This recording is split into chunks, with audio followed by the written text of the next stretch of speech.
Et il y a beaucoup la question qui revient sur l'argent. Là, on l'a eu 3 fois Bah, en peu de messages. Où va l'argent de toutes les ventes? En fait, j'avais posé la même question quand, je ne sais pas si vous vous souvenez, au moment du départ de Savigno, Oui.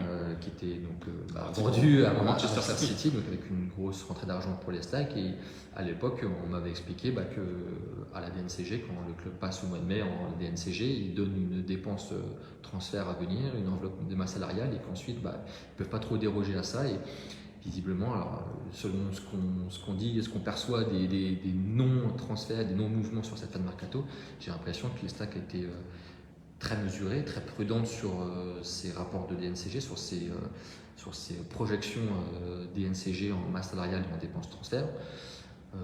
Comme la majorité des clubs français, il y a un serrage de ceinture généralisé sur les finances des clubs français.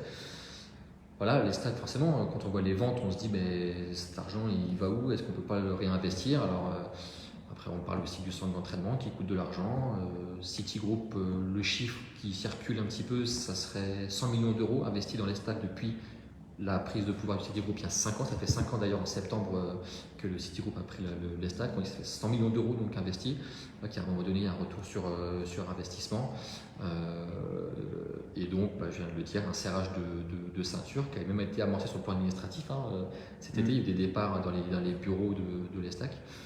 Voilà, honnêtement, je me suis posé la question aussi, pardon pour le micro, où va cet argent de manière basique. Voilà.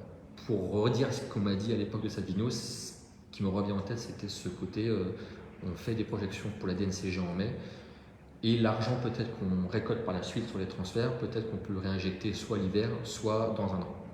Voilà pour la réponse à la question que vous êtes beaucoup à avoir posée sur le direct.